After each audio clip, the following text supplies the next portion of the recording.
असं म्हणाला? हो, असं म्हणाला आणि म्हणाला डॅडू नाहीये म्हणून मम्मा खूप रडते, तर तू तिला सांभाळ. मला माहितीये डॅडू देवाघरी गेले, पण मम्माला खूप वाईट वाटतं. डॅडू आम्हाला खूप खूप आवडतो, त्यामुळे तो आहेच असं आम्ही मानतो. अंजली,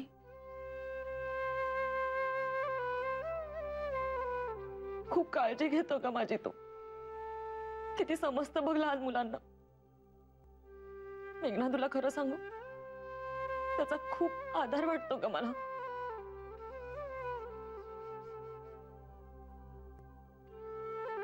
अंजली,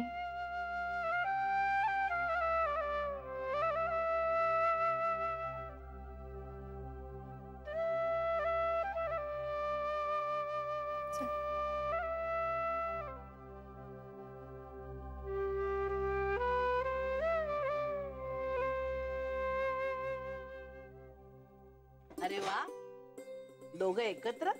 चुकून. हो का? बर, छान. आता बसा, फ्रेश व्हा, मस्तपैकी तुम्हाला मी सरबत देते. काय चाललंय? काय चाललंय? परवा तुम्ही म्हणजे ना, परवा सून येते हो माझी. परवा तिच्याकडे सगळा ताबा दिला ना की मी मोकळी बाबा. अरे पण तुझं ट्रेनिंग संपलं कुठे अजून? या स्वतःच्या बायकोखेरीत दुसरं कोणी दिसत नाही. मला मोठी सूनही आहे म्हंटल, फक्त धाकटीच नाहीये काही. सॉरी सॉरी सॉरी, मला वाटलं की काय तुला काय वाटलं? माई मेघनाविषयी बोलते? काय रे तू काय अवस्था झाली पाहिजे? झुरतोय नुसतं बायकोच्या आठवणीत. बघ ना. अरे नाही यार दादा, खरंच. हो का? कळलं रे आम्हाला. कळलं. काय यार तुम्ही. कधी येते विजया? अरे मी सिरियसली विचारतोय, कधी येते विजया? कोण कोण? विजया. हा? विजया. विजया. हा, परवा येते. अर्चूला फोन आला होता तिचा. कोणाला? अर्जुला? हो. झालं, तिने नीट ऐकलं ना सगळं? काय रे तुम्ही तिला असं छळता? तुलाही आलाच असेल की तिचा फोन. पण विजया येते हे ऐकून अगदी बरं वाटलं हो मला. नाही म्हणजे सगळी जबाबदारी तिच्यावर ढकलून मी जाणार आहे बाबा. आता झेपत नाही रे. नाही, पूर्वी सगळं मीच करत होते हो, पण अलीकडे टेन्शन येतं मला या सगळ्या गोष्टींचं. हे बरोबर, असं हे टेन्शन येणं, न झेपणं वगैरे सगळं वय झालं की असं होतं रे. हो ना. हो हो दादा, खरंय. वय झालं की असं होतं.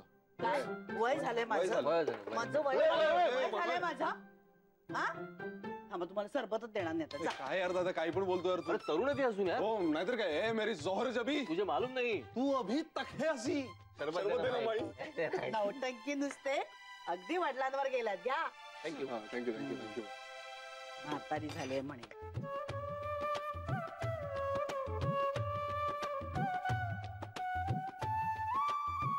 72? काय वाटतं? 75 वाटतं मला. 75. काय वय माई वय काय झालं असं तुझं? एक्झॅक्ट वय 27 उलट.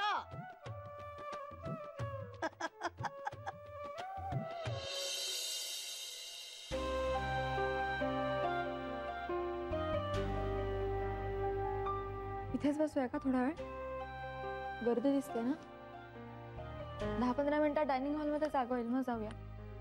परत रूम मध्ये जाण्यापेक्षा इथेच थांबूया. हो चालेल.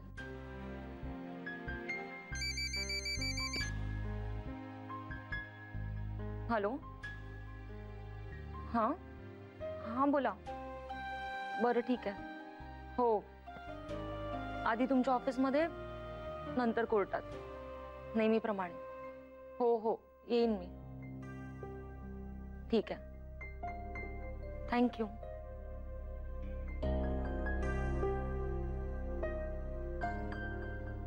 कोर्टाची तारीख आली आहे. तू एकटीच येतेस? हो, आता एकटीच येते. म्हणजे सुरुवातीला यायचं कोणी ना कोणीतरी, पण प्रत्येक वेळी कसं जमणार ना कोणाला. मला पण हळूहळू अवघडल्यासारखं व्हायला लागलं. आपल्यामुळे लोकांना त्यांनी नाही मान्य केलं तरी त्रास होतो हे जाणवायला लागलं। मग मी एकटीच यायला लागले। अनिलचे मुंबईचे काही मित्र आहेत ते येतात अधूनमधून, पण मेघना आता ना पाप पुण्य, ऋणानुबंध, पुनर्जन्म या सगळ्या गोष्टींवर विश्वास बसायला लागलाय। नाहीतर माझा हसता खेळता अनिल असा जगातनं निघून गेलाच नसता ना ग। त्याच्यासाठी अशी शुष्कपणे न्याय मागायची वेळ आलीच नसती कधी। बाहेरून दाखवते मी कणखर असल्याचं, पण आतून खूप कठीण जात आहे ग।